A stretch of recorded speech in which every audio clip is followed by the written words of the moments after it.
bin Ahmad Al-Haddad hidup pada tahun 1301 Hijriah.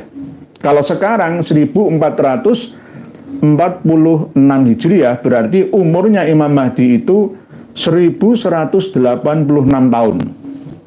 Masih misterius, lenyap bersembunyi di Sirdab, gua bawah tanah di Samarra, Sarra Manro'a di Irak sana. Masuk akal apa enggak? Enggak masuk akal. Itu akidahnya Syiah Imamiyah Itsna Asyriyah. 12 imam dan ditiru oleh klan Ba'alawi yang tergabung dalam organisasi Rabithah Alawiyah. Mau ngelak kayak apa nggak bisa. Ini ada buktinya. Kita Bughyatul Mustarsyidin ini Habib Abdurrahman bin Muhammad bin Husain bin Umar Al-Masyhur Ba'alawi Mufti Diyar Al-Khadramiyah. Bughyatul Mustarsyidin ini banyak mengecoh ulama-ulama kita Nahdlatul Ulama. Kalangan-kalangan pesantren kita banyak yang tidak waspada. Ya. Ada doktrin di belakangnya. Assalamualaikum warahmatullahi wabarakatuh. Alhamdulillah kita bertemu lagi di channel Umat Cerdas Official ini. Dan langsung saja kita simak videonya.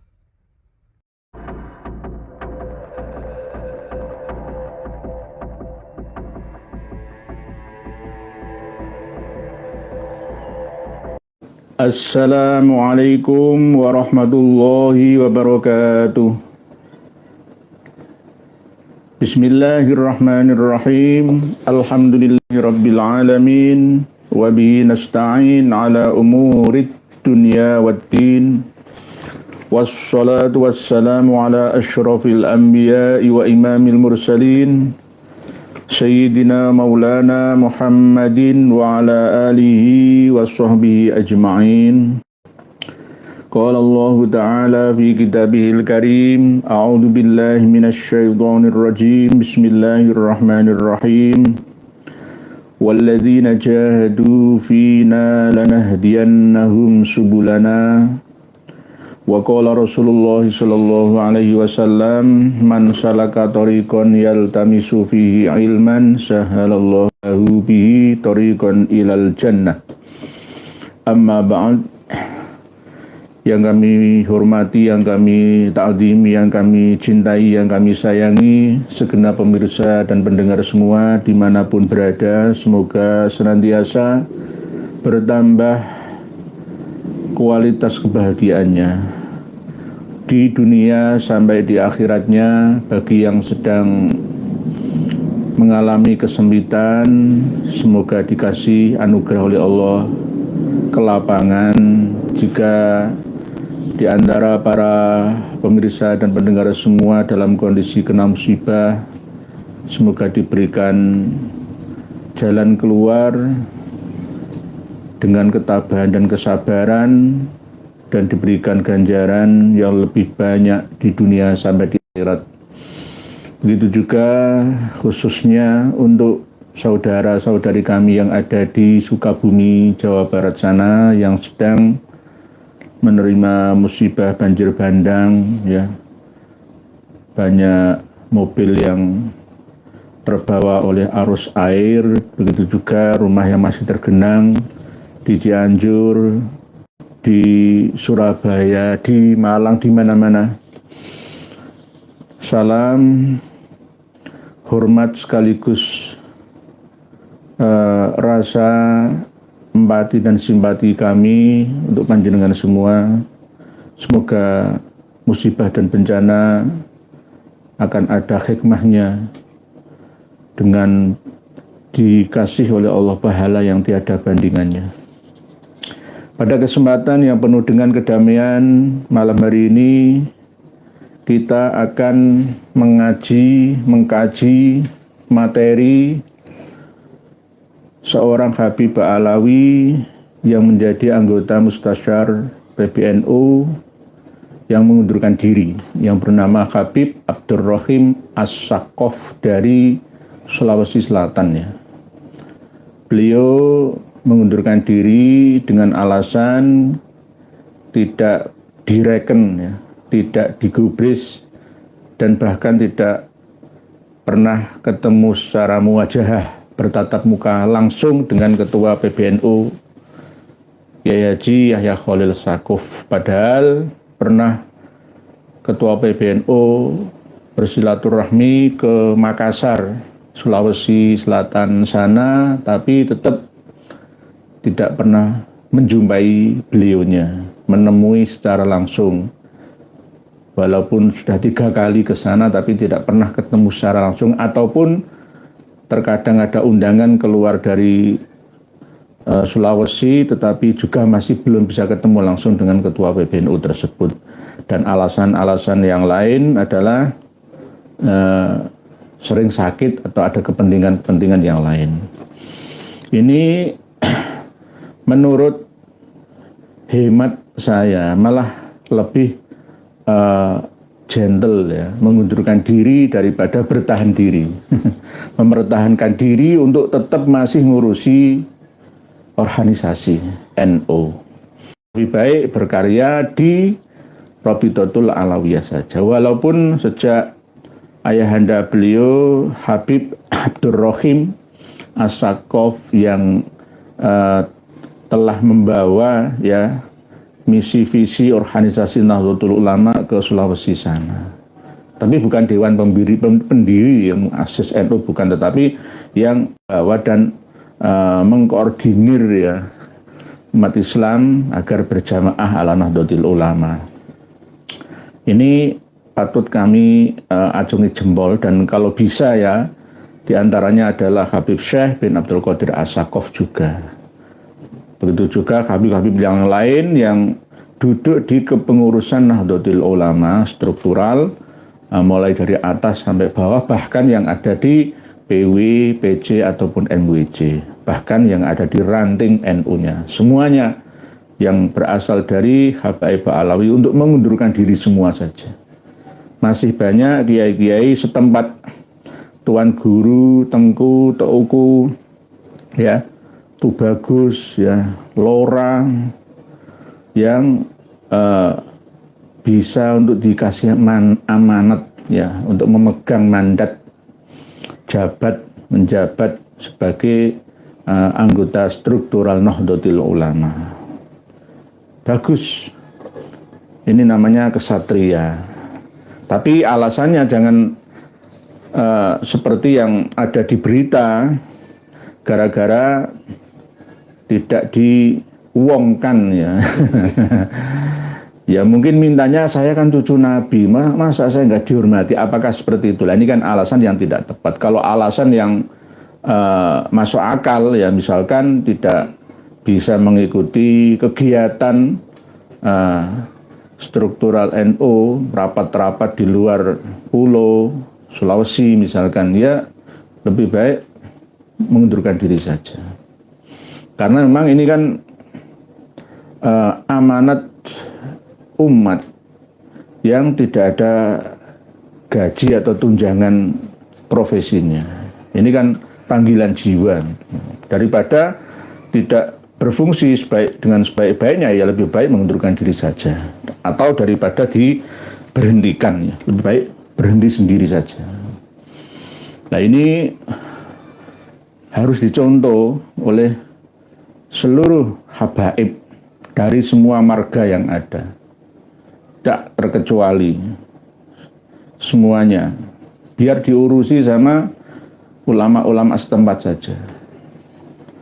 Tuan Guru yang ada di NTB sana, Tengku, Teuku yang ada di Sumatera Melayu sana atau sebagian Kalimantan sana, Tuan Guru besar misalkan yang ada di Banjar sana, dan seterusnya dan seterusnya.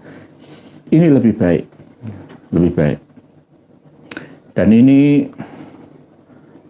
akan menjadi torehan sejarah ke-NU-an kita, bahwa NU benar-benar steril strukturalnya dari para Habib Alawi. Apakah ini gara-gara sentimen? Ya tidak, tidak. Maslahah lebih baik didahulukan daripada membawa mafsadah. Karena jika struktural NU dipegang oleh mayoritas ya, orang yang membawa mafsadah. Terus untuk apa tujuan NU didirikan? Malah justru tidak membawa maslahah lil ummah secara ammah. Nah, ini yang tidak kita lagi bersama. Karena para habib sendiri itu mayoritas di Indonesia ini mensyiarkan simbol-simbol Syiah. Syiar dengan syair ala Syiah, sama SY-nya. Syiar, Syiah, syair. Malah ditambah lagi sihir, tapi bukan shin. Sin itu sihir ya. Syiar dengan mempopulerkan syair atau syair.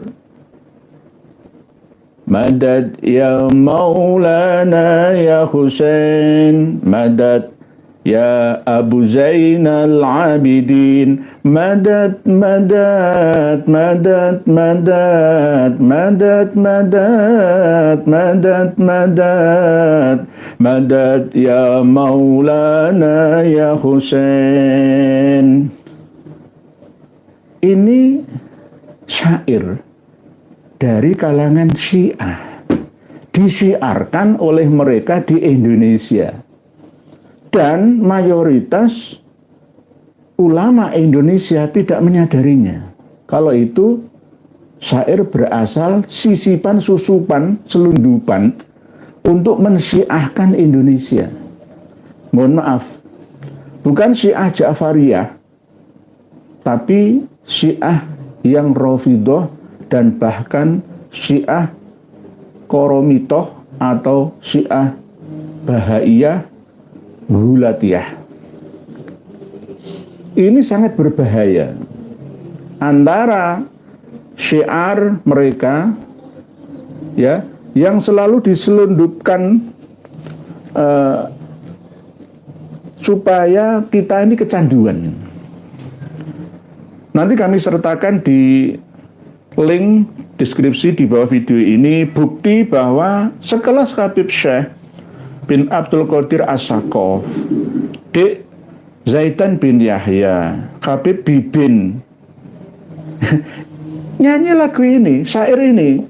Madad ya Maulana ya Husain, madad ya Abu Zainal Abidin, madad madad madad madad madad madad madad madad dan seterusnya.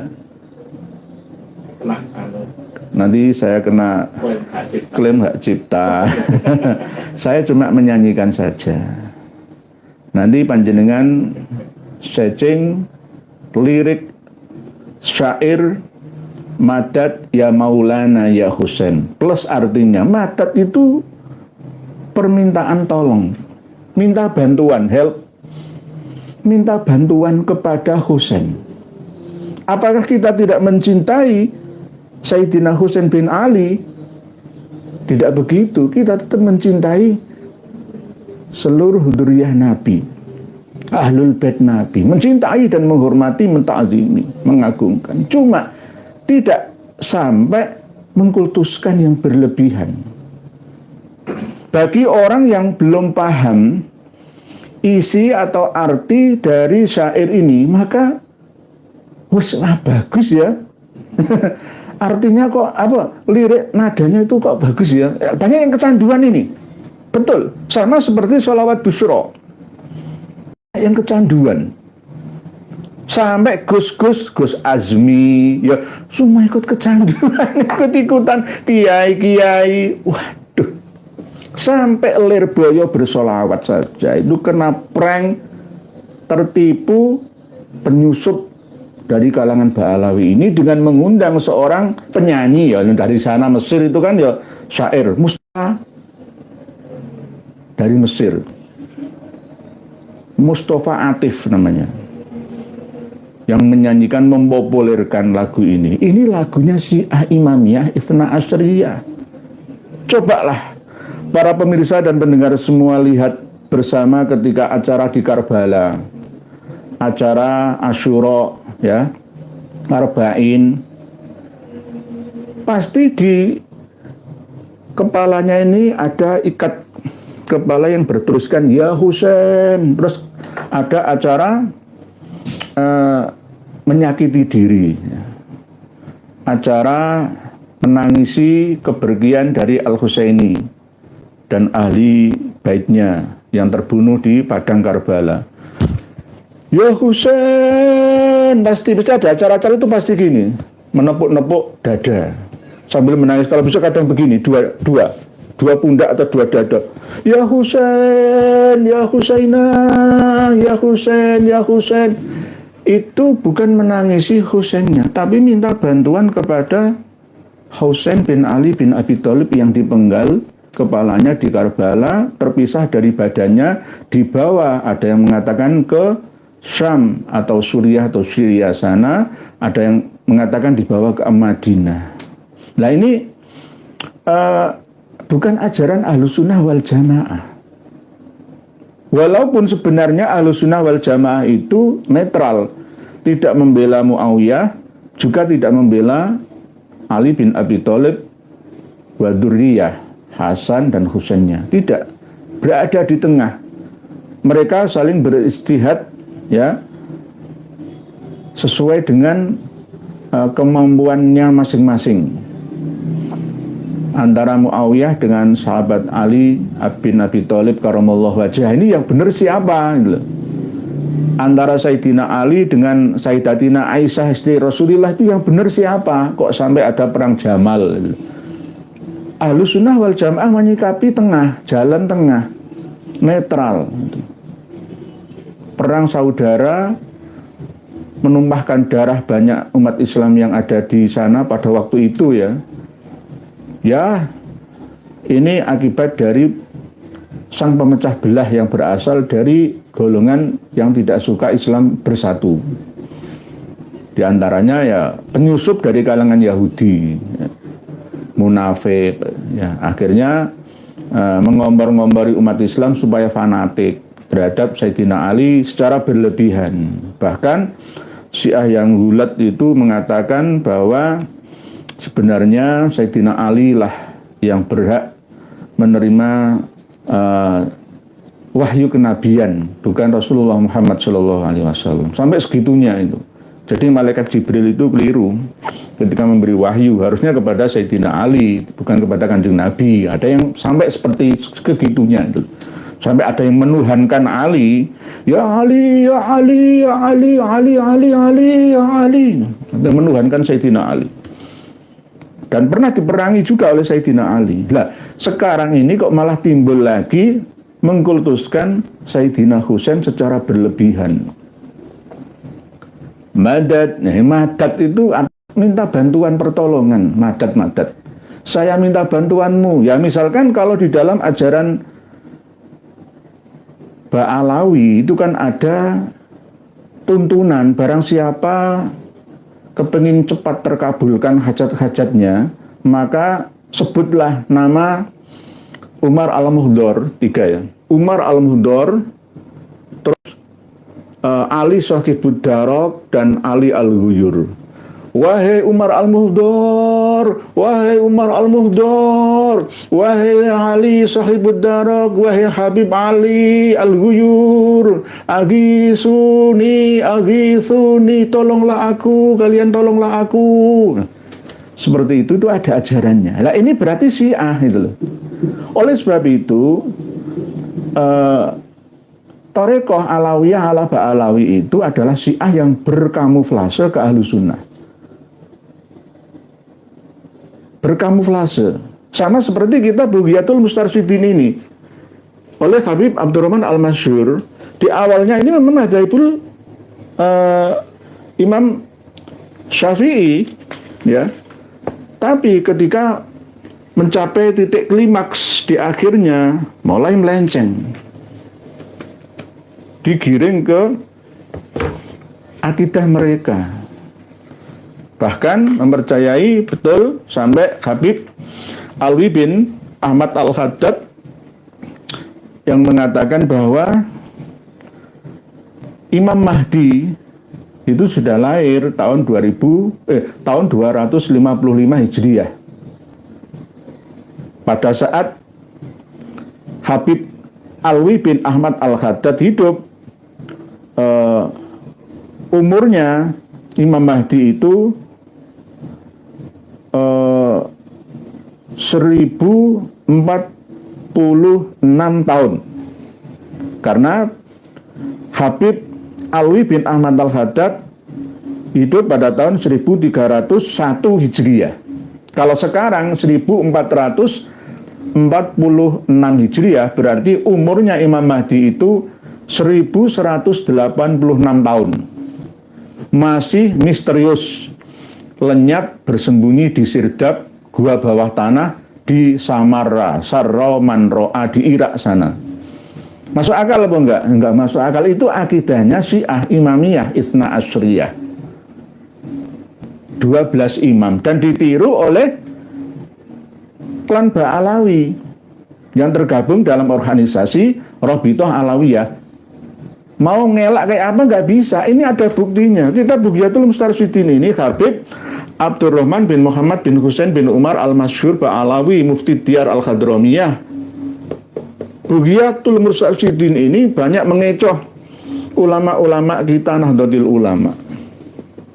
Kalangan-kalangan pesantren kita banyak yang tidak waspada, ya, ada doktrin di belakangnya. Ini, lah kalau menurut Ahlussunnah wal Jamaah siapakah Imam Mahdi itu? Ada bahasan lagi, Tapi kalau di Syiah Imamiyah Itsna Asyriyah itu sudah lahir anaknya Imam Hasan Al-Askari. Syiah Imamiyah Itsna Asyriyah itu Syiah 12 imam. Imam Ali, Imam Hasan, Imam Husain, Imam Ali Zainal Abidin, Imam Muhammad Al-Baqir, Imam Ja'far Shadiq, Imam Musa Al-Kazim, Imam Ali Ridho, Imam Muhammad Al-Jawad, Imam Ali Al-Hadi, Imam Hasan Al-Askari, dan Imam Muhammad Al-Mahdi Al-Muntadhar Ajjalallahu Farjahu. 12 imam. Ditiru oleh klan Ba'alawi dengan 12 imam ala mereka. Pertama, kalau diurutkan ya sampai Kanjeng Nabi. Kanjeng Nabi, Imam Ali, Imam Husain, Hasannya nggak ada. Terus Imam Ali Zainal Abidin tadi, Madad ya Abu Zainal Abidin, bapaknya Zainal Abidin ya Husain, ya. Imam Ali Zainal Abidin, Muhammad Al-Baqir, terus Ja'far Shadiq, Imam Ja'far Shadiq, Imam Ali Al-Huraidi, Imam Muhammad An-Naqib, Imam Isa Ar-Rumi, Imam Ahmad Al-Muhajir, Imam Ubaidillah, dan Imam Alwi. 12 imam. Meniru 12 bulan dalam 1 tahun, meniru 12 suku Israel, ya. 12 imam Imamiyah Itsna Asyriyah dalam Syiah ditiru oleh Rabithah Alawiyah dalam klan Ba'alawinya. Ini fadailu ahlil baitin nabawi nafa'allahu bihim. Faidah qayyadal Munawi bidomil mim fi syarhil jami' hadis, dan seterusnya. Jangan baca sendiri, halaman 297 kitab Bughyatul Mustarsyidin. Yang sudah sering kami sampaikan bahwa ada faidah naqala As-Suyuti an Syekhi Al-Iraqi. Imam As-Suyuti menukil dari gurunya, yakni Syekh Al-Iraqi, bahwa Annal Mahdi wulida sanah 255 Hijriah. Berarti sama Imam Mahdinya Syiah Imamiyah Itsna Asyriyah. Lah, ini disebutkan kembali sampai pada pendapatnya Habib Alwi bin Ahmad Al-Haddad yang hidup sampai pada tahun 1301 Hijriah. Berarti umurnya Imam Mahdi itu 1046 tahun. Kalau sekarang Imam Mahdi versi Syiah Imamiyah Itsna Asyariyah itu umurnya 1186 tahun. Apa ada manusia yang hidup 1186 tahun itu? Dan katanya bersembunyi di dalam gua bawah tanah atau sirdap di Sarroman Ro'a atau Samarra Irak sana. Nggak mungkin, ini akidah yang batilah. Ini adalah keyakinan yang salah. Nggak bisa dipercaya, ini hanya sekedar doktrin-doktrin saja. Doktrin halunya Syiah Imamiyah Itsna Asyariyah. Hampir sama seperti karya-karya kitab internal mereka dengan kitab internal Ba'alawi yang ada. Sama. Kalau ingin tahu buktinya, ya termasuk diantaranya adalah ya ini sama lagu-lagu syair. Ya Madad, ya Maulana, ya Husain itu. Deskripsi ada, jenengan tonton bersama. Apa perlu kita setel bersama? Nggak usah ya, nanti mengurangi durasi. Durasi kita sangat mahal ya. Jenengan membeli kuota, menyediakan waktu dan tenaga untuk mengikuti ngaji kita bersama malam hari ini kan sangat luar biasa ya harganya. Jadi jangan sampai kita, ya sudah saya sampaikan tadi, dan ini dengan simak sendiri liriknya, artinya ya seperti apa. Itu lagunya Syiah sejak dulu. Habib Ali Al-Jufri itu ya memang Syiah. Berkamuflase ahlu sunnah. Kalau Syiah Ja'fariyah itu nggak mengapa gitu loh. Ini Syiah yang ya itu tadi wasilah, apakah boleh? Ya ada bahkan selagi nanti kita bahas lagi wabtagu ilaihil wasilah itu. Tapi wasilah yang seperti ini itu tidak ada dasar syariahnya, nggak ada tuntunannya. Minta tolong kepada orang, ya.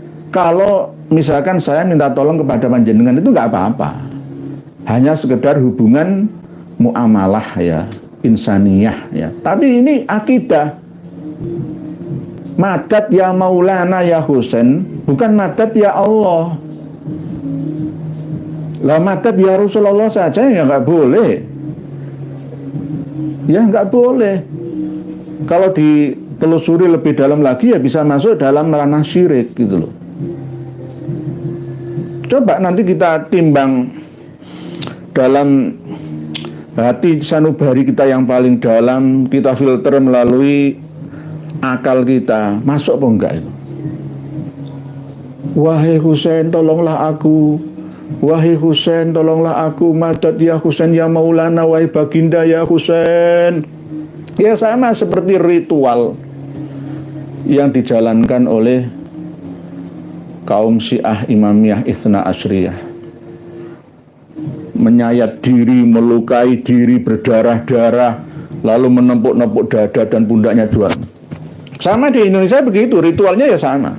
Jadi antara Ijabi, Ikatan Jamaah Ahlul Bait Indonesia, Syiah Ahlul Bait yang ada di Indonesia nggih. Tokohnya almarhum ya Kang Jalal ya dari Bandung. Diteruskan ya ada penerus-penerusnya lagi. Klop dengan Syiah Yapi Bangil. Yang membawa ajaran Syiah di Bangil Pasuruan kan Habib Husain Al-Habsyi. Yapi, pendiri Yapi, Habib Husain Al-Habsyi. Bahkan yang namanya lulusan Dalwa itu juga pernah ngaji di Yapi. Ja'far Al-Hadar yang sok cerdas, pintar, ya, gaul, ya, itu juga lulusan Yapi, tapi berkamuflase. Walaupun Habib Muhdor bin Muhammad bin Soleh Al-Hamid Tanggul itu menyerang Habib Ja'far Al-Hadar dari Situbondo, ya, Syiah, buangnya diriku Syiah itu loh. Oleh sebab itu, jika Habib Alawi itu menuduh kita membela kitab Asy-Syajarah Al-Mubarakah itu karangan Syiah, Sayyid Al-Mar'ashi yang mentahqiq itu Mahdi Rojai itu Syiah. Loh. Sayyid Mahdi Rojai nggak pernah mengaku bahwa Asy-Syajarah Al-Mubarakah itu karyanya, hanya sekedar menyalinnya saja. Terus akhirnya Rabita Alawiyah ya sepakat meminta surah. Pernyataan dari Said Mahathir Rojai yang Syiah. Ya, berarti ya Syiah gitu.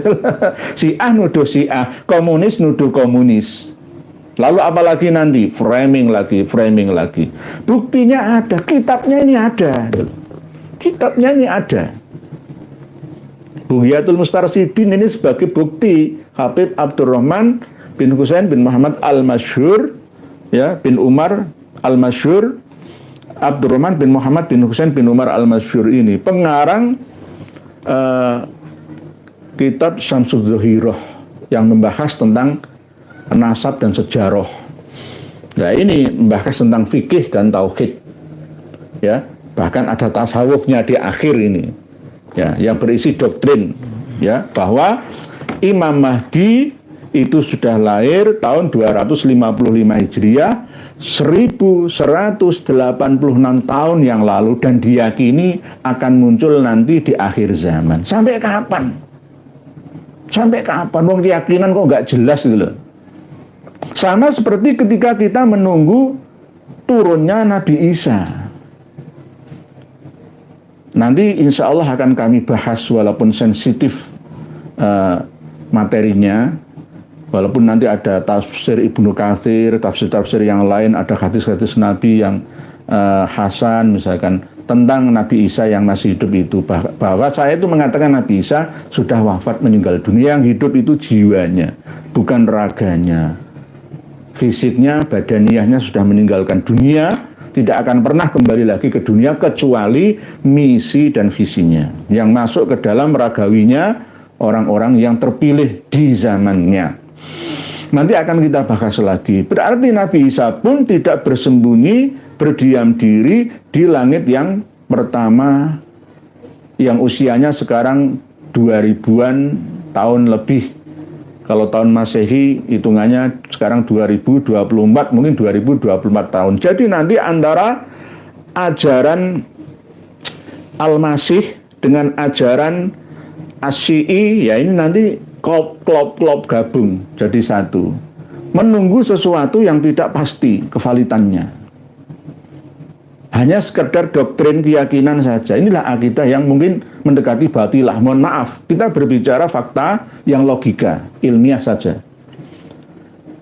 Jadi kita harus benar-benar mampu mewaspadai segala macam tipu daya mereka yang menyusup ke dalam jantung warga NU kita. Lawang sekelas, ya mohon maaf, pengasuh pondok pesantren Lirboyo Kediri itu kurang apa alimnya. Bahasa Arab ya semua tahu, bahasa kitab wah oke semua. Tapi ketika mendapatkan satu lirik lagu Madad ya Maulana ya Husain, ya nggak mampu itu menetralisirnya.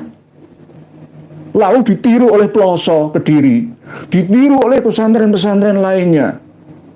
Sampai satu abad NU di Sidoarjo kemarin itu ada sholawat Busro juga diselip, menyusupkan di situ, apik luar biasa. Tapi tidak ada yang curiga, waspada. Malah justru yang menyampaikan ini adalah kita yang bodoh ini, saya yang bodoh ini. Saya bodoh, saya mengaku saya itu bodoh. Terserah mau dihukumi apa saya ini, pembangkang atau apa, terserah. Saya hanya mengingatkan panjenengan semua dan diri saya khususnya. Jangan mengikuti langkah-langkah syaitan. Syaitan itu ada yang berwujud manusia dan ada yang berwujud jin di alamnya. Oleh sebab itu, alam ahad ilaikum ya bani adam alla ta'budus syaitan innahu lakum aduwwum mubin. Beribadah kepada syaitan itu bukan berarti sholat, menyembah syaitan itu enggak. Mengikuti khutuah-khutuahnya, petuah-petuahnya, susupan-sisipan ajaran khurafahnya. Yang kadang kita sulit untuk membedakannya, mana yang hak dan mana yang batil. Sulit kita memisahkannya. Ya sama seperti ketika Habib Syekh bin Abdul Qadir As-Saqaf, Habib Rizik gurune NU, Habib Rizik gurune NU, itu kan sisipan, susupan, penyusupan. Nggak terasa masuk ke dalam memori anak-anak kita, muslimin muslimat yang ada. Oh bener ya, nanti suatu saat akan dikarang sebuah kitab atau buku bahwa memang Habib Rizik itu gurunya NU. Itu. Nanti akan ada lagi lagu syair Madad ya Maulana ya Husain. Gak ada bedanya. Nanti Indonesia ini akan menjadi Syiah, Imamiyah, Ithna Asyriyah. Lalu politik dikuasai, ekonomi dipegang. Kita mau apa? Harus tunduk kepada Iran sana. Kita bisa apa? Wong Iran senjatanya lengkap. Kita digoblokkan, dibodohkan, dikerdilkan dengan hanya ayo minta berkah ke makam. Mohon maaf, saya ziarah orang tua saya, ziarah Wali Songo, ziarah guru-guru saya, tapi tidak berlebihan seperti ziarahnya mereka. Bahkan ini ada yang terbaru lagi, ziarah Mbak Alawi itu sekarang membawa terbang. Ziarah itu membawa terbang, ke makam itu membawa terbang. Tung. Ajaran apa itu loh? Ajaran apa? Memanggil arwahnya yang diziarahinya. Nah, ini ajaran Syiah, Imamiyah Itsna Asyriyah. Bukan Syiah yang Mu'tazilah itu loh. Nah, kalau Syiah Zaidiyah itu Syiah yang Mu'tazilah. Syiah Houthi, Syiah Zaidi itu Syiah Mu'tazilah. Sama seperti Syiah Ja'fariyah yang menjadi rujukannya Madzhabul Arba'ah. Enggak apa-apa. Tapi ini Syiah yang bukan Mu'tazilah. Syiah ghairu Mu'tazilah. Yang akhirnya membodohkan umat Islam. Umat Islam nggak bisa bergerak maju dalam peradabannya. Ya, diserang dengan racun khurafat-khurafatnya mereka. Akal ini kotori ya, diracuni dengan cerita-cerita khurafat mereka. Nggak berkembang. Lalu setelah diyakini betul, nancep, maka akan membuahkan hasil pemikiran. Apa? Yo, Mi'raj 70 kali dalam satu malam. Itu kalau dikehendaki oleh Allah ya nggak apa-apa. Yang menghendaki Allah kok. Kamu gak ngurusi usil. Itu yang menghendaki kan Allah. Apa kamu gak percaya? Kalau Allah yang menghendaki itu bisa terjadi pada siapa saja. Pasti begitu. Lawang kiai-kiai Lirboyo Ploso itu nyerang saya kok. Padahal saya mengingatkan, ayo kembali kepada Ahlus Sunnah wal Jamaah, bukan Ahlus Syiah wal Jamaah. NU itu ajaran alirannya Ahlus Sunnah wal Jamaah, torekohnya ya Mu'tabaroh An-Nahdiyah, torekoh Qadiriyah, Naqsabandiyah, Syadiliyah, Satoriyah, Sanusiyah, Rifaiyah. Nggak ada torekoh Al-Faqihil Muqaddamiyah, itu nggak ada. Torekoh Abdullah bin Alwi Al-Haddadiyah, itu nggak ada. Itu bukan torekoh Ahlus Sunnah wal Jamaah. Oleh sebab itu nggak usah membaca Rotib Al-Haddad, tidak usah mengikuti ajaran-ajaran torekoh ala Ba'alawi Alawiyah, ala Ba'alawi, gak usah. Nah, inilah pentingnya ya kita untuk saling berbagi informasi bersama. Berasal dari seorang yang bodoh seperti saya, berguna untuk seluruh umat Islam yang ada di Indonesia, umumnya seluruh umat manusia yang ada di dunia. Ayo bangkit bersama. Timur Tengah, peradaban Islam banyak yang koslah, ya, terpecah belah. Dimulailah peradaban Islam itu dari Nusantara, Indonesia Raya, dari timur jauh, di sini saja, dari sini saja. Ayo sebarkanlah Islamnya rahmah, rahmatan lil alamin, untuk seluruh penghuni alam semesta raya, agar semuanya berbahagia. Tidak menyalahi akidah Islamiyah, tidak menyalahi syariah Islamiyah, tidak menyalahi sufiyah Islamiyah, tidak. Hampir 40 menit dikode sama admin ya. Nanti kita lanjut kembali bersamaan dengan membaca komentar-komentar panjenengan semua. Jadi kita harus berhati-hati penyusupan ini. Kok sekelas kulo panjenengan nggih, sekelas ulama, pengasuh pondok pesantren kurang opo alimnya.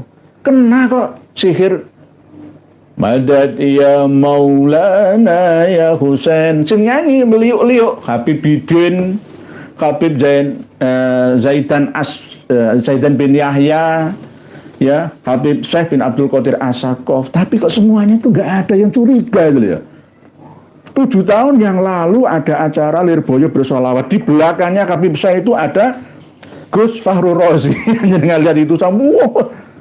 Itulah orang-orang yang tertutup dari hidayah Allah. Semoga saja terbuka melalui apa yang kami sampaikan ini. Ayo ulama kiai-kiai Nusantara, bangkitlah. Asah daya kritis panjenengan semua. Hati-hati ketika membaca, mengamalkan kitab karya mereka ataupun wirid-wirid dari golongan mereka, rotib, hizib dari kalangan mereka. Hati-hati. Hati-hati, jangan los dol tanpa ada unsur waspada.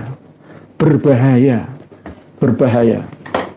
Karena ini menyangkut akidah kita sampai anak cucu kita nantinya. Demikian, kita sambung lagi.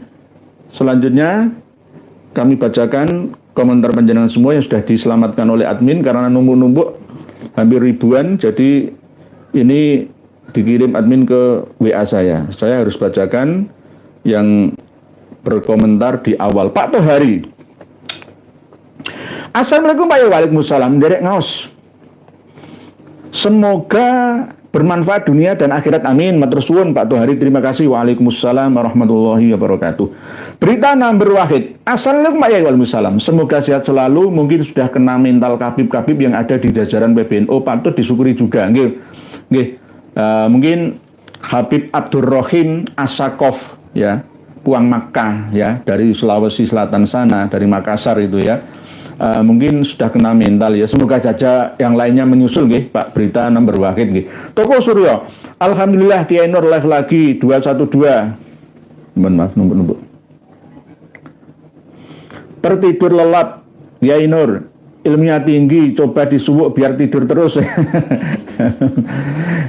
Saya itu ilmunya itu bukan tinggi, bukan dalam, bukan mantap, bukan, ya sama-sama belajar Pak Toko Suryo. Jangan mengaku, Pak Nur, enggak, saya enggak pernah mengaku saya alim, alamah, enggak pernah.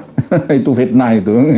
Enggak anak. Kita ini belajar sama. Seorang yang alim, alamah sekalipun kalau hidup di abad ini, zaman sekarang ini, enggak mau nambah pengetahuan, update pemikirannya, ya maka ya sama saja. Sama saja, tertinggal jauh. Bodoh namanya.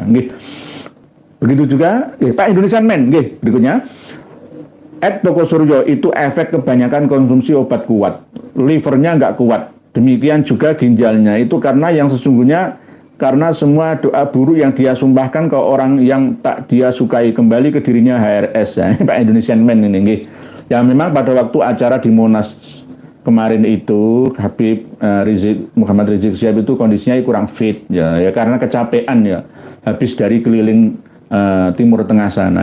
Jadi kecapean, ya mungkin menurut Pak Indonesian Man itu livernya kurang kuat, ya semoga saja diberikan kesadaran, mendapatkan hidayah. Jangan hanya menuntut KM 50, siapa pembunuh, mencari siapa dalangnya. Oke, saya kan sering menyampaikan Sambo dan kawan-kawan misalkan, ya dia harus menerima karmanya.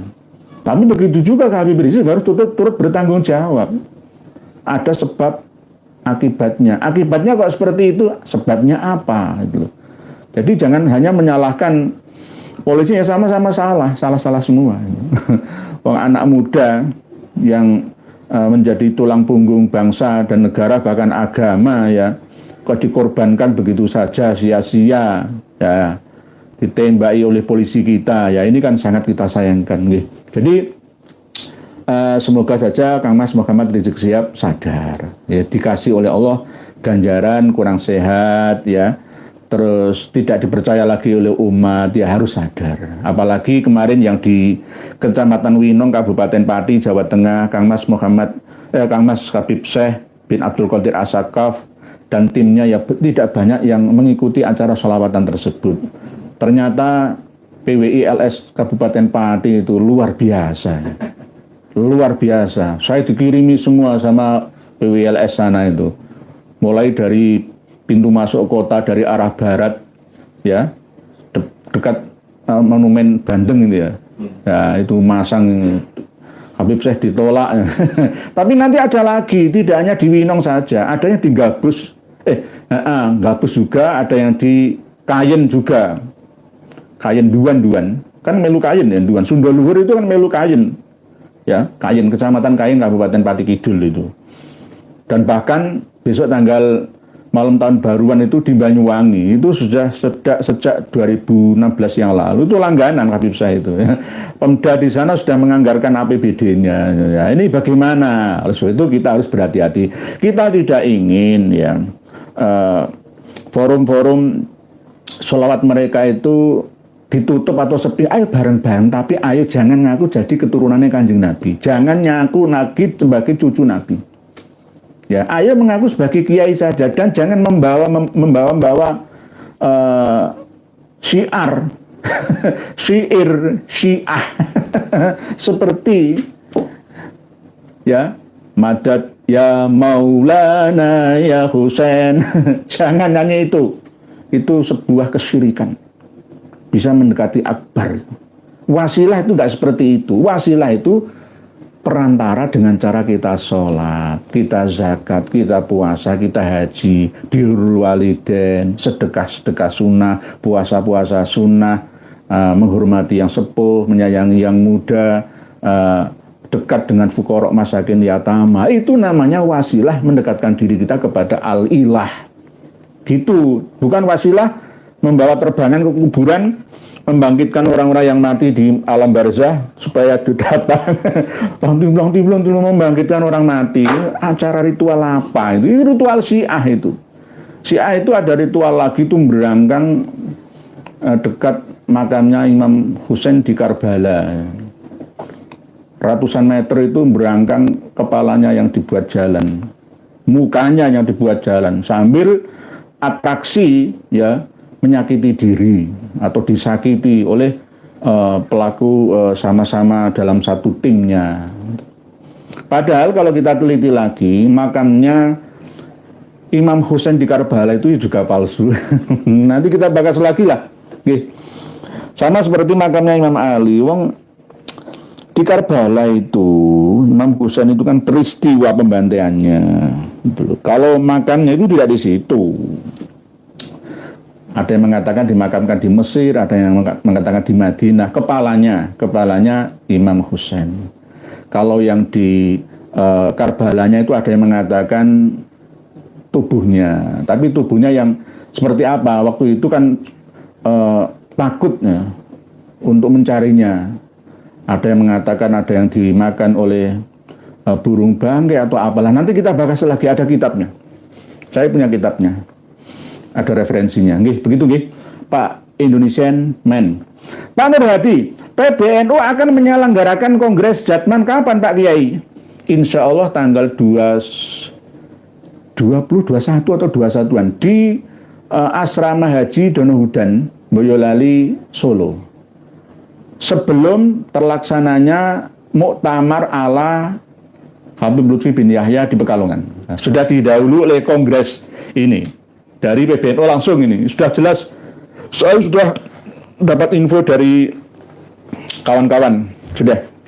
Alhamdulillah didahului oleh Kongres resmi PBNU. Jadi nanti kalau ada yang hadir di muktamar PBNU Jatman yang ilegal ya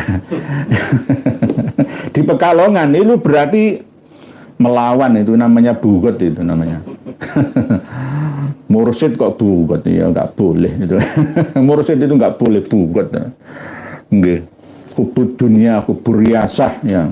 Kubur jah itu nggak boleh sudah. Kalau sudah sufi kelas tinggi itu nggak ingin dikenal orang. Sebenarnya saya itu malu, saya itu dikenal orang itu malu sebenarnya. Tapi gimana lagi ya, dibutuhkan. Nanti suatu saat saya akan bersembunyi lagi. Puncak dari tasawuf kelas tinggi itu adalah diam sebenarnya. Uzlah. Tetapi kalau uzlah tidak membawa banyak manfaat, ya lebih baik tidak uzlah. Keluar membaur dengan amah topo ngili, seperti air baur dengan ummah. Ini lebih baik menurut Imam Ghazali kan juga begitu, daripada kita uzlah di hutan, di gua, di villa sana. Nah, terus nasib ummah kocar-kacir seperti ini. Wong sekelas ulamaul amilin yang katanya alamah saja kena syair Syiah. Madat ya Maulana ya Husain. Oh, nggak sadar kok. Kena sholawat busroh nggak sadar kok. Sholat busroh itu nggak sadar. Padahal, nah ini agak ngesamping ya. Sholat busroh itu kalau memang meniru sholawat bil qulub kan harus ada wa ala alihi wa sahbihi wa salim, kan harusnya ada. Wong sing ditiru nadanya sholawat bil qulub. Tapi di situ kan nggak ada. Ya. Min yaumina min darina hadza ila daril akhirah, kan gitu tok. Ya versi saya, ini versi saya. Nggak ada, harusnya ditambah daril akhirah wa ala alihi wa sahbihi wa salim. Oh, gitu, tak wurui. Tapi kalau sholawat busra itu jari saking Kanjeng Nabi, kayak hadis Nabi, saya nggak berani saya. Kalau kita meniru sholawat nariyah kan ya begitu. Allahumma sholli sholatan kamilatan wa sallim salaman tamman ala sayyidina Muhammadin alladzi tanhallu bil uqad wa tanfariju bil kurab wa tuqdu bil hawaij wa tunalu bir raghaib wa husnul khawatimi wa yustasqal ghamamu bi wajhil karim wa ala alihi wa sahbihi fi kulli lamhati wa nafasin bi adadi kulli ma'lumin lak wa ala alihi wa sahbihi itu ada gitu. Sama seperti sholawat bil qulub lah. Sholawat busra nggak ada. Sholawat busra ini mungkin niru sholawat tafrijiyah atau sholawat Allahumma sholli ala sayyidina Muhammadin sholat munjiyat ya, sholatan tunjina biha min jamil ahwali wal afat. Hampir sama seperti itu. Begitu nggih. Jadi alhamdulillah nggih Pak Nur Hadi, PBNU sudah jelas mengagendakan tanggal 21, 22 atau 20, 21, 22 itu yang akan diselenggarakan di Solo Asrama Haji Donohudan dekat dengan lapangan terbang Adi Sumarmo, Surakarta. Apakah ada keterangan bahwa orang yang beruntung akan dilahirkan di lingkungan keluarga bahagia di akhirat? Oh, ini coba Pak Nur Hadi baca surat Al-Insyiqaq. A'udzubillahi minasyaitonirrajim. Bismillahirrahmanirrahim. Idzas samaa'un syaqqat. Jadi ada juz amma itu yang sulit untuk membedakan antara idzas syamsu kuwirat, idzas samaa'un fatarat, dan idzas samaa'un syaqqat. Memang sulit ya. Surat Insyiqaq namanya. A'udzubillahi minasyaitonirrajim. Bismillahirrahmanirrahim.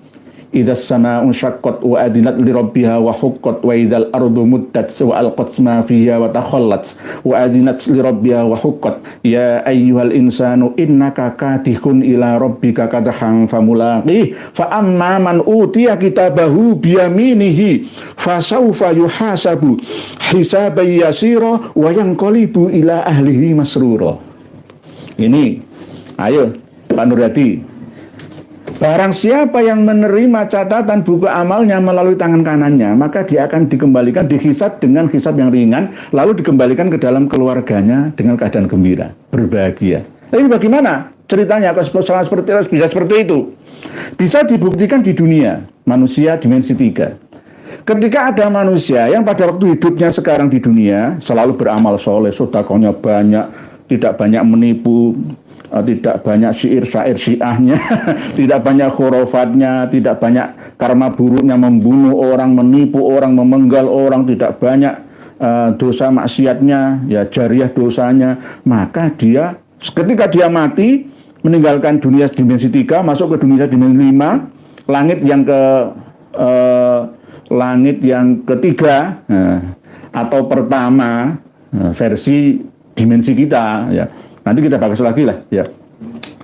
Dia akan dihitung, ditimbang dengan timbangan atau hisaban yang yasiro, mudah. Lalu ada yang namanya hadis ma bainan nafkhotaini arbaun, itu tidak terasa 40 tahun sudah dibangkitkan jiwanya Di daerah mana wallahu a'lam, hanya Allah yang tahu prosesnya. Lalu dia kembali terlahir dalam keluarga yang bahagia, yang melimpah ruah hartanya, banyak warisannya, tanpa harus kangelan mencarinya. Nanti jenengan baca tafsirnya. Wa yanqalibu ila ahlihi masrura. Tapi sebaliknya, wa amma man utiya kitabahu wara'a dhahrihi fa sawfa yad'u subura wa yasla sa'ira innahu kana fi ahlihi masrura. Kebalikannya, di dunia dia foya-foya, aku ane wong sugih, aku wong hebat, aku wong pejabat. Dan wa amma man utiya kitabahu wara'a dhahrihi fa sawfa yad'u subura wa yasla sa'ira innahu kana fi ahlihi masrura innahu dhanna allayyahu bala inna rabbahu kana bihi basira fala uqsimu bisyafaq wal laili wa ma wasaq wal qamari idza tasaq la tarakabunna tabaqan an tabaq fama lahum la yu'minun wa idza quri'a alaihimul qur'anu la yasjudun balil ladzina kafaru yukadzibun wallahu a'lamu bima yu'un fabashshirhum bi'adzabin alim illal ladzina amanu wa 'amilus shalihati lahum ajrun ghairu mamnun. Surat Al-Insyiqaq Pak Nur Hadi. Nanti kita bahas lagi. Nah, ini kadang nyeleneh. Pak Yai Nur Hadi kok menafsiri dengan tafsir yang nyeleneh ya. Nanti kita bahas lagi. Ini kan mukadimahnya saja Pak Nur Hadi. Kang Brot. Assalamualaikum warahmatullahi wabarakatuh. Cengkareng dek ngaos nggih monggo Kang Brot. Waalaikumsalam sama-sama. Menurut saya sebaiknya NU itu jangan ada lagi penumpang gelap Pak Alawi, karena NU bukan untuk Pak Alawi dan Pak Alawi bukan untuk NU. Matur nuwun Yai nggih. Leres Pak Kang Brot. Leres memang. Ngoten. Memang harus begitu. Sudah ada bagiannya sendiri-sendiri. Job desk-nya itu sudah jelas itu. Uang misi dan visi Rabita Alawiyah itu juga saya punya ya. Manuskripnya itu saya punya, saya simpan ya. Gak ada manfaatnya untuk negeri ini Rabita Alawiyah. Tapi kalau NU, seluruh umat manusia, tidak hanya umat Islam saja, seluruh rakyat Indonesia dan bahkan dunia, itu NU, misi dan visinya. Nggih. Indonesian Men sudah. Bu Zainzeta, assalamualaikum warahmatullahi wabarakatuh. Jika kaum habaib itu penganut Syiah, mengapa petinggi-petinggi mereka kerap menuduh golongan lain sebagai Syiah? Atau kaum Habib itu mungkin mahir berkamuflase seperti Habib Ja'far Al-Hadar. Nggih, leres Bu Zainzeta. Nggih. Habib Ja'far Al-Hadar yang muda itu ya. Habib milenial. Kelihatan cerdas gitu. Tapi ngaku saya itu cucu Nabi. Sama. Saya ini paling bodoh sedunia. Sulit untuk bisa membedakan mana Habib yang benar-benar lurus dan leres akidahnya, syariahnya. Saya itu bodoh, benar. Mohon maaf nih, saya dimaafkan mohon nih. Karena saya sulit membedakan. Semuanya itu sama, 99%, hanya 1% itu sulit mencarinya saya. Sama. Kalau kelihatannya bagus itu kamuflase saja. Kamuflase saja. Contohnya, sekelas Dek Alwi Assegaf pemeran Raden Kian Santang. Itu ya begitu, ketika dipuji, ini ada zuriyah Nabi, cucu Nabi di sini, ini yang menerima, gak gelem menolaknya. Jangan. Saya bukan cucu Nabi, nggak ada yang berani seperti itu. Tapi kalau saya misalkan dituduh oleh orang, ya Nur Hadi cucu Nabi, ya fitnah itu. Fitnah. Saya itu kalau disalami sama orang sepuh dicium tangan saya nggak mau. Tapi saya dikatakan sombong. Jadi kalau saya mengimbangi, jadi saya paling nggak suka itu kalau ada acara undangan resmi, ceramah, terus saya disambut berlebihan, sampai dikultusan saya itu kurang-kurang suka. Tapi kalau saya menghormati, nggak apa-apa. Apalagi misalkan, wah ini cucu Nabi asli, cucu Basunan Ampel asli, saya nggak pengen itu. Sudahlah, itu masa lalu. Sekarang masa kini, kenyataan ini, itu saja. Mari kita berlomba-lomba. Karena nanti kalau kita kembali ke mengkultuskan diri, ya kan? Ya apa bedanya dengan Pak Alawi? Perjuangan ini sia-sia itu loh. Sia-sia. Oh, podo wae ternyata. Seperti itu. Podo wae ternyata ya kepengen, wah iri dungki disanjung bae cucu Nabi. Saya enggak. Sudah. Saya bukan cucu Mbah Sunan Ampel, saya bukan cucu Kanjeng Nabi Muhammad SAW. Saya manusia biasa seperti semuanya sama. Sama manusia biasa. Ayo berlomba-lomba fastabiqul khairat. Gitu saja. Tidak harus ada rumus.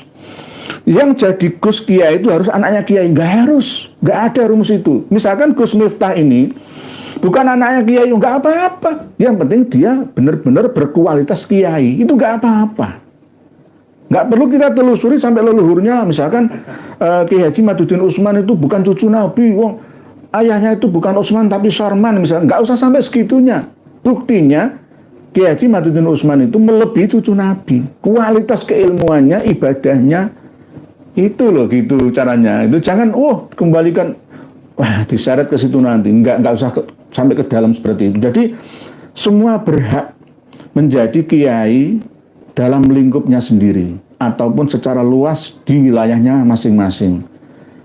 Tidak harus secara formal. Saya kan punya mandat kiai memang dari keraton. Selain saya ya ada jabatan tertentu, juga ada kiai. Tapi nggak ada gaji, ikhlas lillahi demi umat ini. Itu ada asli, tapi tidak harus nanti ada sertifikasi penceramah gitu. Yang mensertifikat itu harusnya ya kiai-kiai setempat ya, Nahdlatul Ulama saja, jangan pemerintah, kiai organisasi massa Islam saja gitu. Jadi memang sertifikasi itu ya penting juga, karena nanti biar nggak gabrus itu loh, acur umat ini itu loh. Kalau yang waspada memiliki bekal keilmuan yang ada sih nggak masalah, tapi kalau yang awam ini kan ya los langsung. Madad ya Maulana ya Husain masuk. Ya Husain, tolonglah aku ya Husain, madatmu aku tunggu. Madat bukan madat molimo alambah Sayyid Ali Rahmat Sunan Ngambel, bukan. Madad bukan madat. Kalau madat itu lah ya sing nyabu ya. Ya, madat itu kan narkoba ya. Madat molimo limo. Madat madon mateni terus minum. Madat madon mateni maling minum. Moh limo. Moh nglakoni perkara limo iku lho nggih. Termasuk madat, bukan madad, bukan ri madat. Madat pakai taknis sakinah hamus nggih. Nggih Bu Sensita, nggih. Atau Habib itu yang mahir berkamuflase nggih. Bunglon.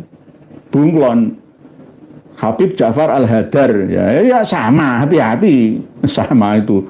Wong ada cerita, pada waktu Maulid Nabi itu Kanjeng Nabi datang, cobalah sediakan pasir, nanti ada jejak-jejak jin itu, bukan Kanjeng Nabi. Kanjeng Nabi sama karo jin itu. Muawiyah itu torekonya. Muhammad Nur Kholis, sehat walafiat lan pinaringan keberkahan kene nggih. Amin. Matur suwun Pak Muhammad Nur Kholis. Salam takdim dan ikut ngaos dan ngalap keberkahanipun. Semuanya ada berkahnya. Nggih. Pokoknya semua kalau ngaji ada berkahnya, ada hasilnya. Daripada jenengan ikut ngaji Gus Ikdam, nggak ada hasilnya apa-apa. Ikut ngajinya Gus Miftah ya malah tambah nggak ada hasilnya apa-apa. Apa?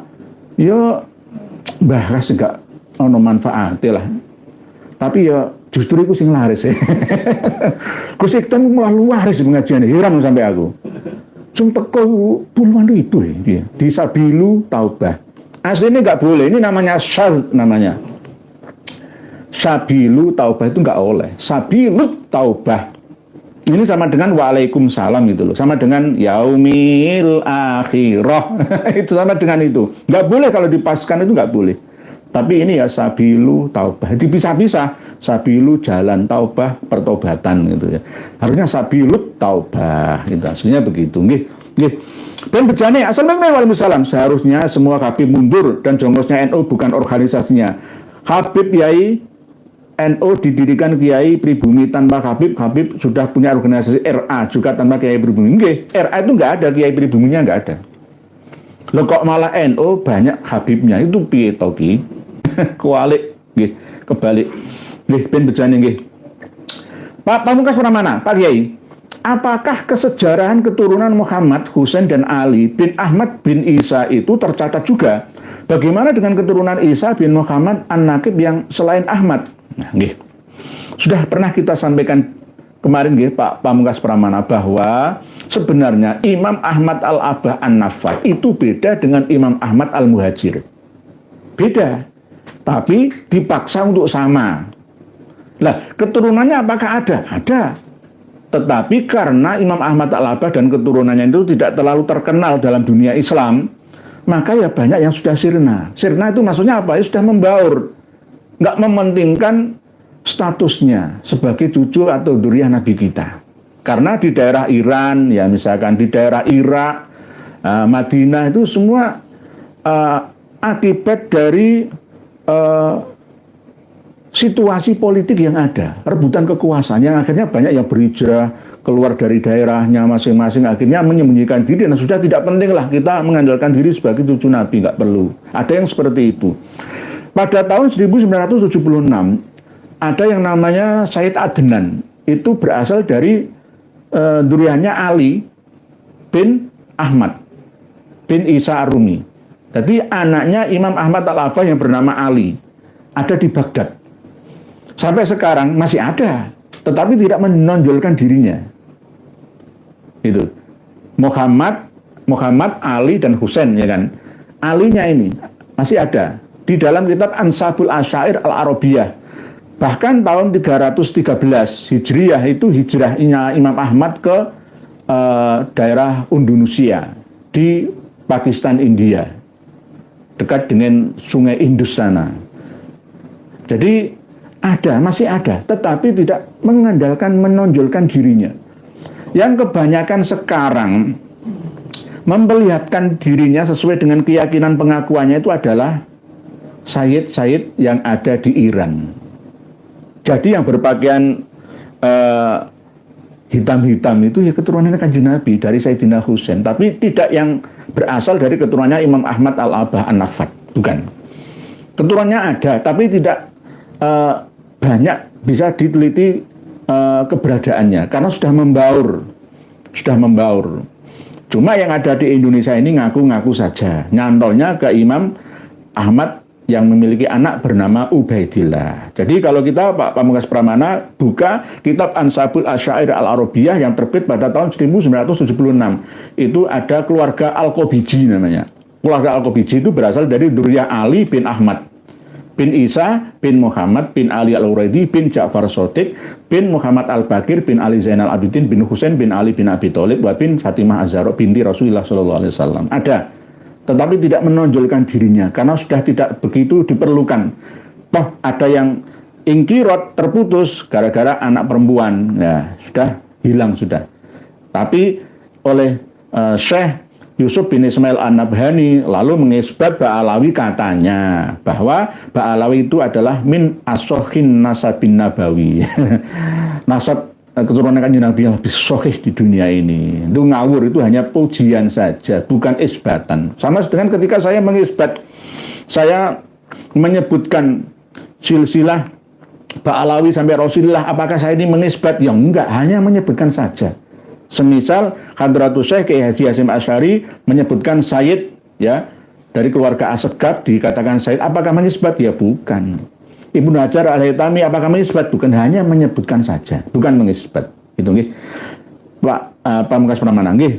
Bu Arfi Fadilah, Assalamualaikum warahmatullahi wabarakatuh. PBNU lebih baik tidak ada Habib Klers karena mereka sangat tidak berguna sama sekali. Mari kita singkirkan para Habib dari PBNU nggih.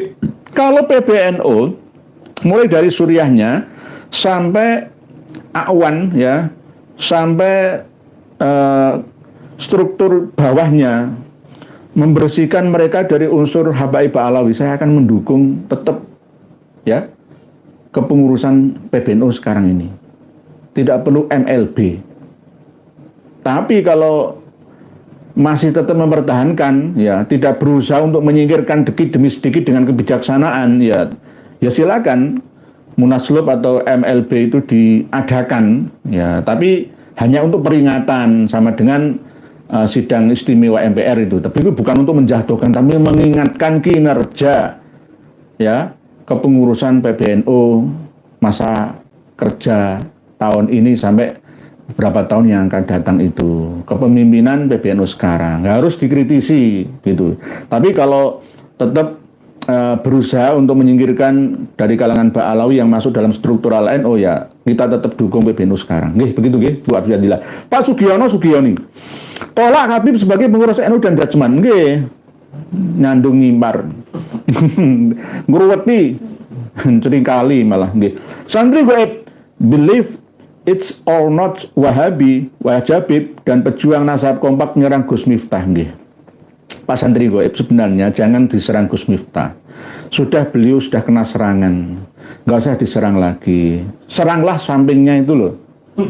Zaidan bin Yahya itu yang penting. Lo lapor Gus Miftah sudah mengaku salah, ya, terus mengundurkan diri dari Utsus presiden. Ya sudahlah, jangan dibesar-besarkan lagi. Kalau toh misalkan mengaku sebagai duriannya Kiai Haji Hasan Besari, misalkan, ya sudahlah, itu urusan pribadi.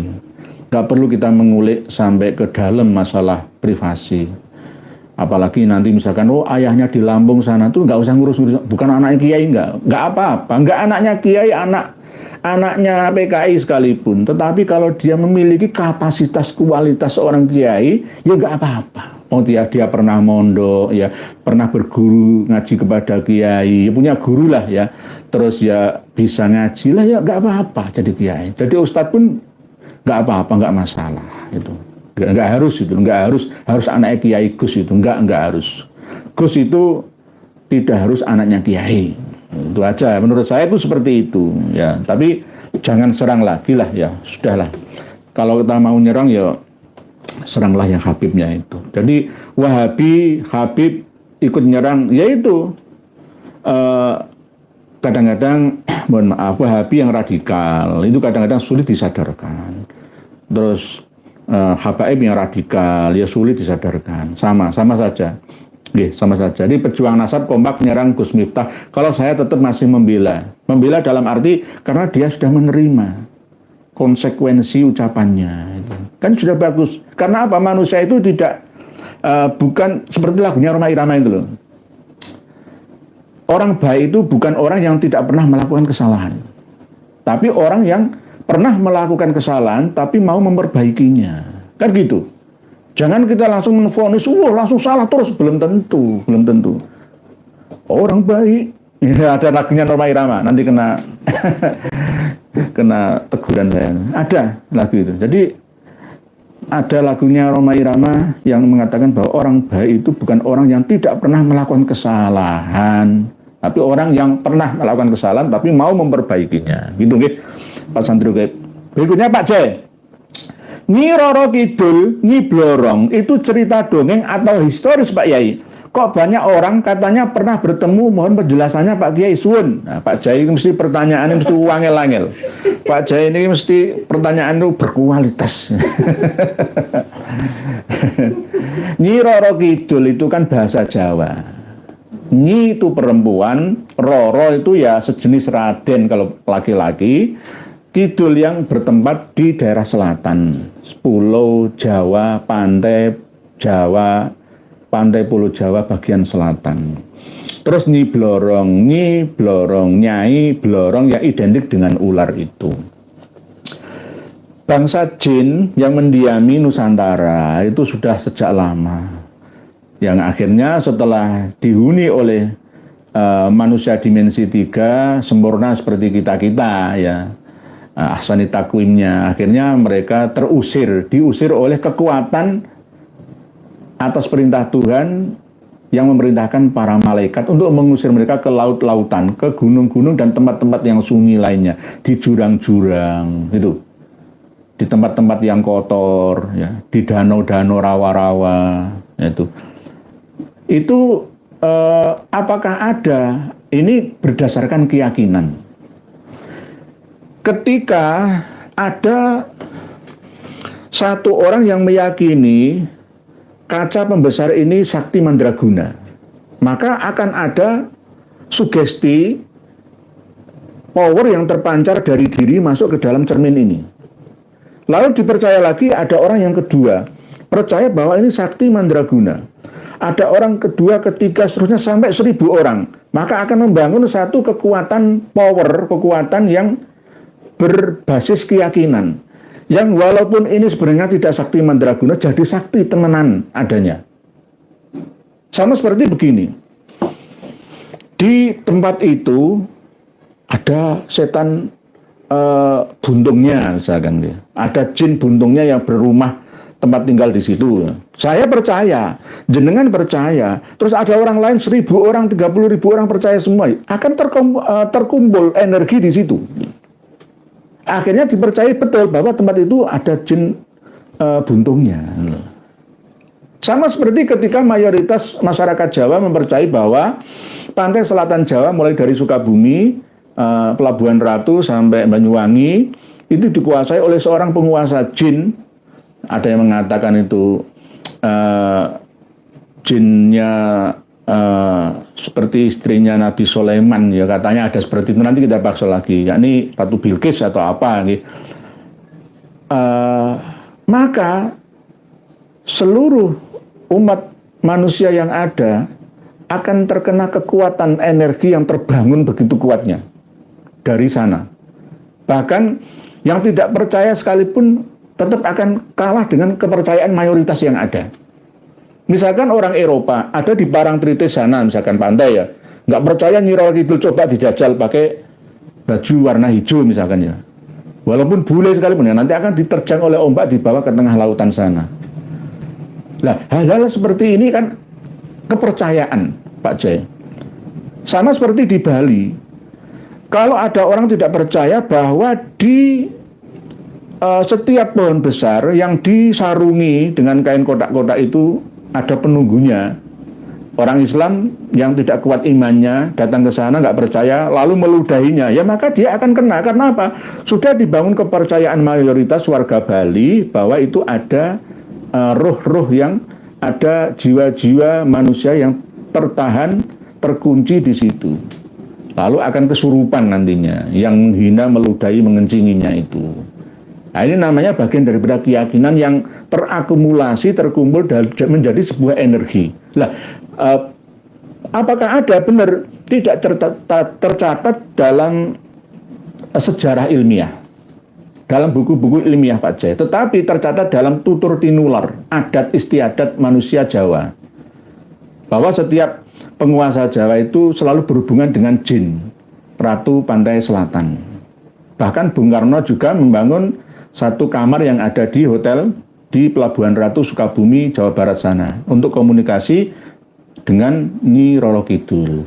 Tidak hanya itu, sejak dulu ketika ingin mengalahkan Sultan Hadiwijaya Joko Tingkir, ya kan, Panembahan Senopati Sutowijoyo kan juga meminta bantuan kekuatan yang tidak terlihat oleh mata. Sejak dulu kala bahwa manusia Jawa itu ketika sudah tidak mampu menggunakan akalnya, okolnya, maka dia akan menggunakan kekuatan supranaturalnya. Dan apakah itu disalahkan oleh Islam? Ya wallahu a'lam. Ini hukum alam. Ini namanya persaingan hidup, antara hidup dan mati, perjuangan gitu.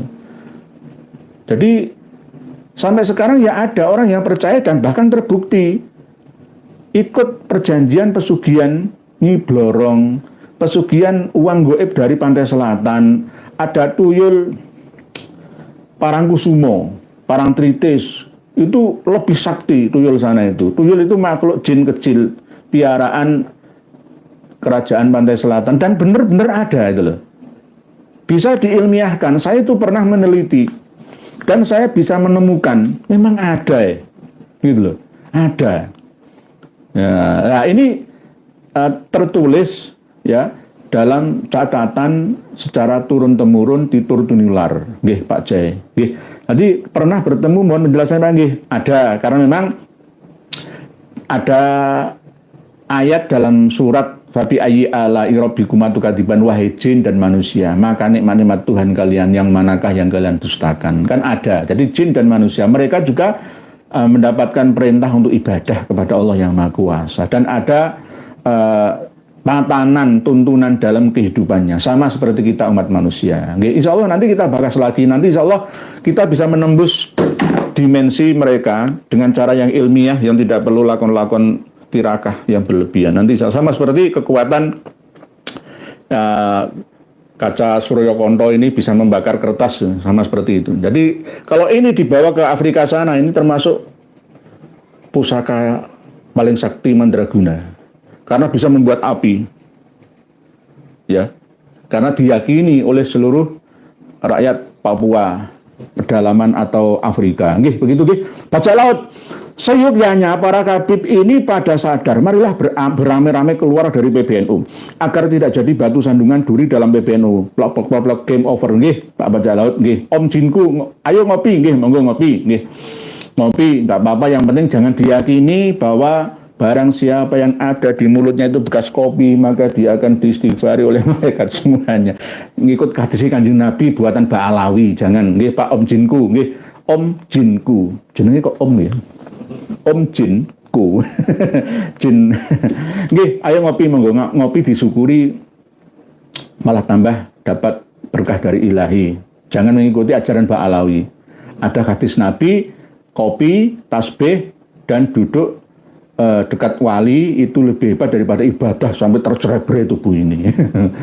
Kanjeng Nabi ra diwedhe ini kok, pemenawai dhewe. Toto Bagaskoro. Nderek Pak Yai dan semoga Yai keluarga dalam keadaan sehat selalu. Nggih, siap Pak Toto Bagaskoro, matur suwun. Farm 20. Dia Ayu Widyastuti, mungkin keluar dari PBNU mau masuk jadmannya LBY. Kalau bisa, nggih, gak apa-apa kalau Pak LBY mau mendirikan jadman ala tapi jangan memakai jadman nggih Pak. Farm 20. Dia Ayu Widyastuti, jangan. Jadman itu sudah menjadi badan otonom NU ya.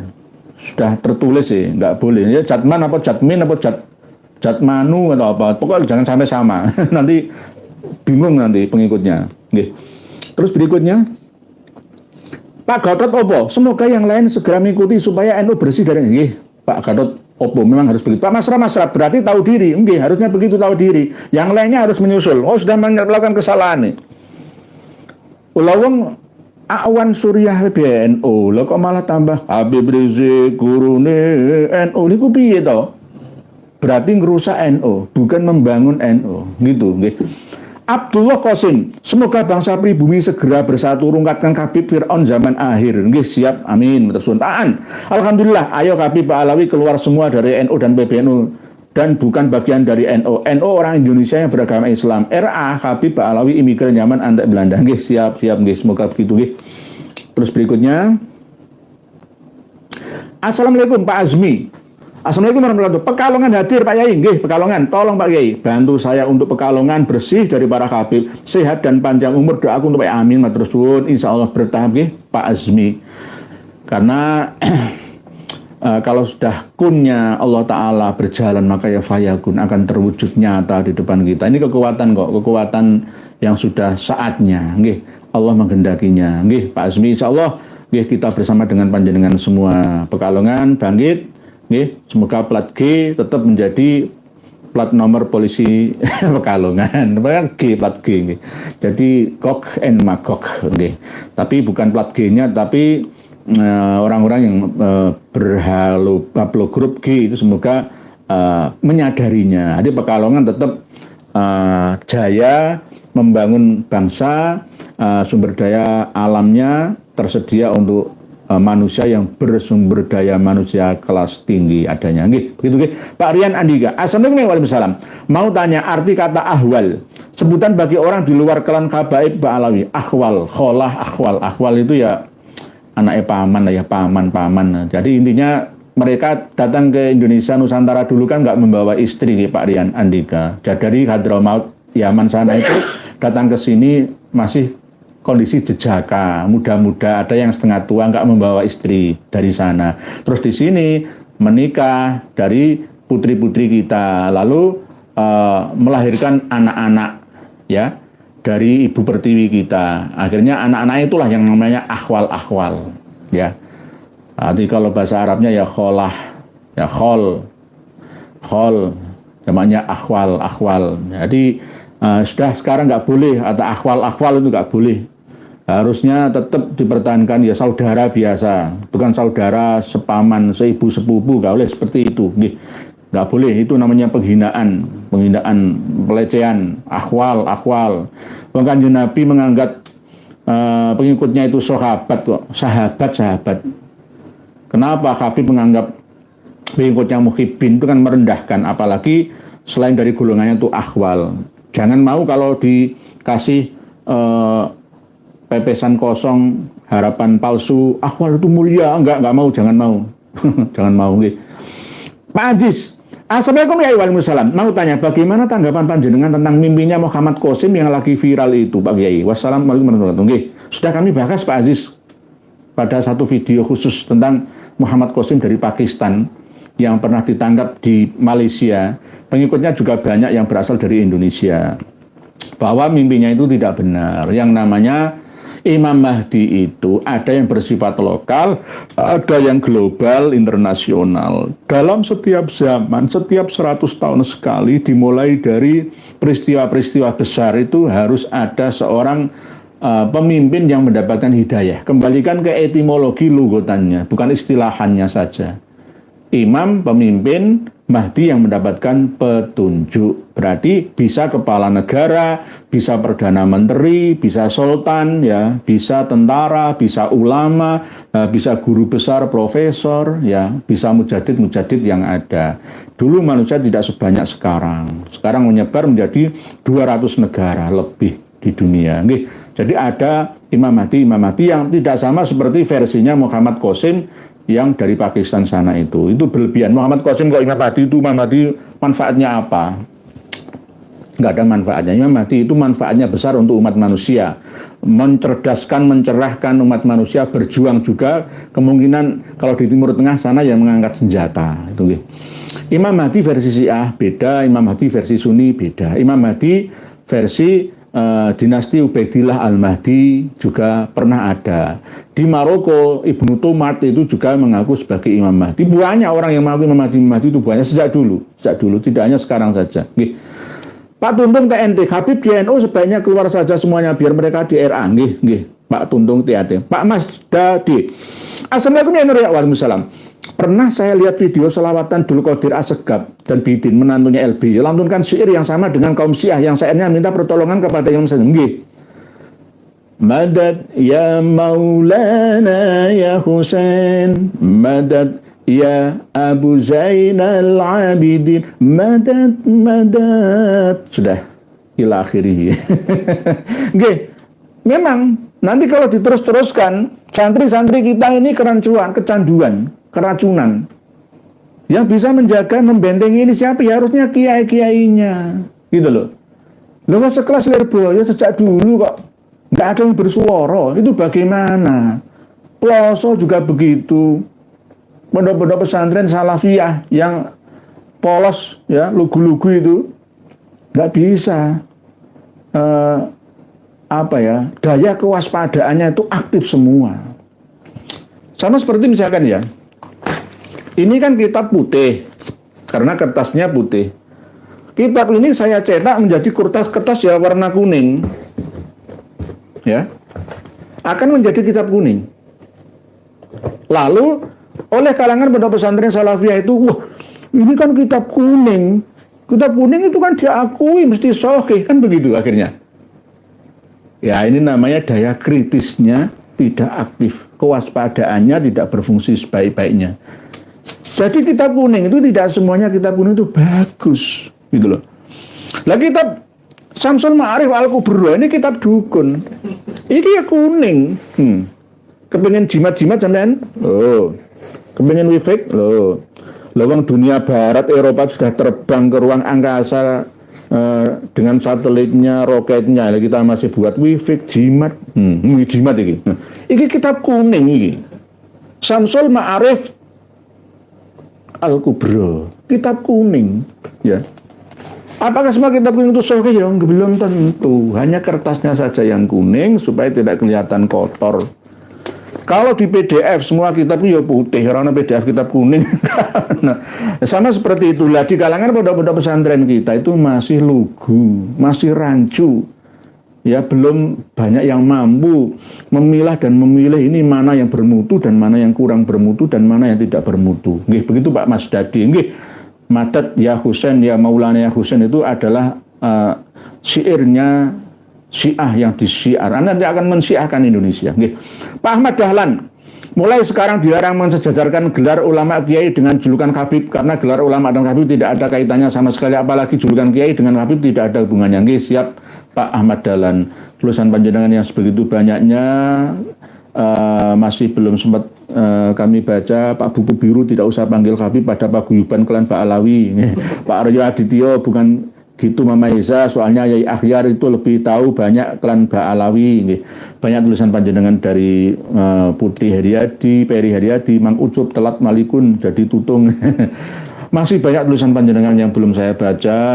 Insya Allah pada kesempatan yang lain akan kita baca dengan sistem acak nggih. Tunggu aku kawan nggih. Habib bib bib bib bib nggih. Banyak nggih tulisan panjenengan yang berkualitas. Semoga setiap huruf yang panjenengan tuliskan di komentar ngaji live bersama malam hari ini dicatat oleh Allah menjadi amal baik, sholihan yang makbulan. Closing statementnya adalah bahwa dengan mengundurkan dirinya Habib Abdurrahim Asakov dari Sulawesi Selatan Makassar sana itu harus ditiru oleh lainnya. Hengkang semua dari struktural Nahdlatul Ulama. Banyak kiai yang akan menggantikannya. Kita akan menyongsong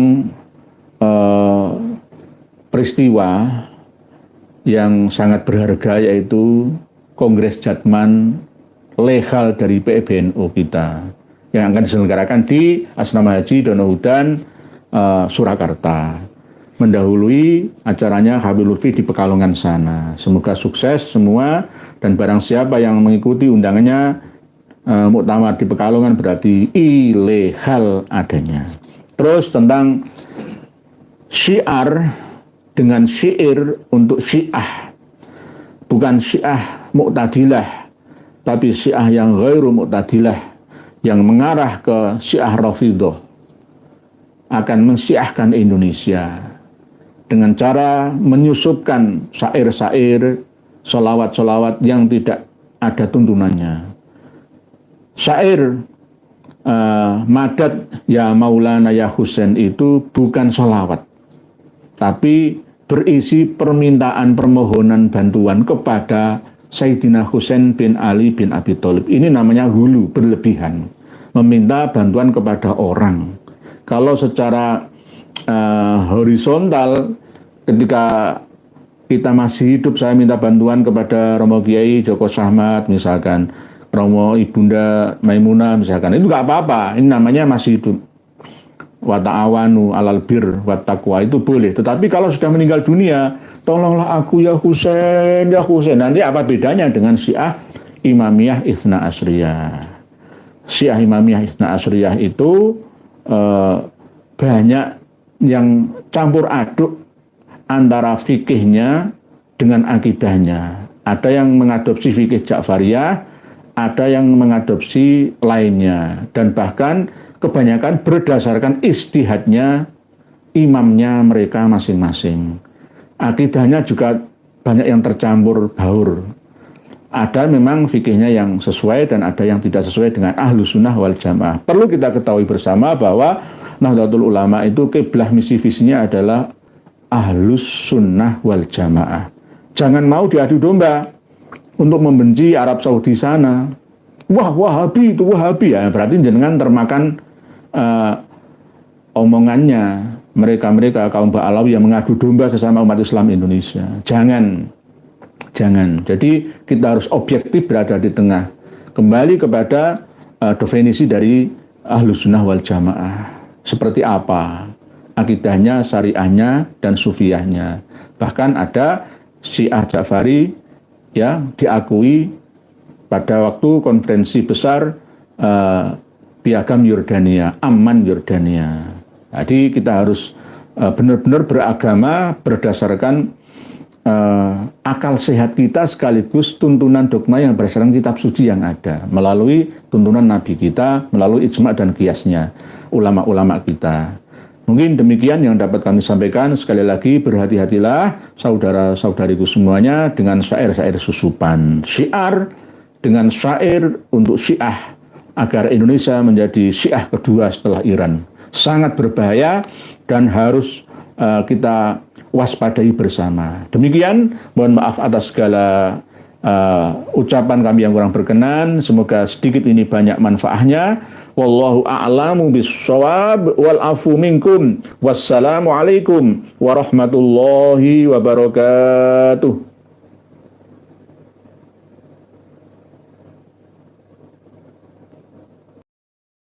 Alhamdulillah. Semoga kita selalu dalam lindungan Allah Subhanahu wa Ta'ala dari mereka yang mengaku-ngaku cucu Nabi dan berhati-hati dengan mereka yang pandai adu domba kita orang Indonesia. Cukup sekian dulu, sampai jumpa di video selanjutnya. Akhir kata, wassalamualaikum warahmatullahi wabarakatuh.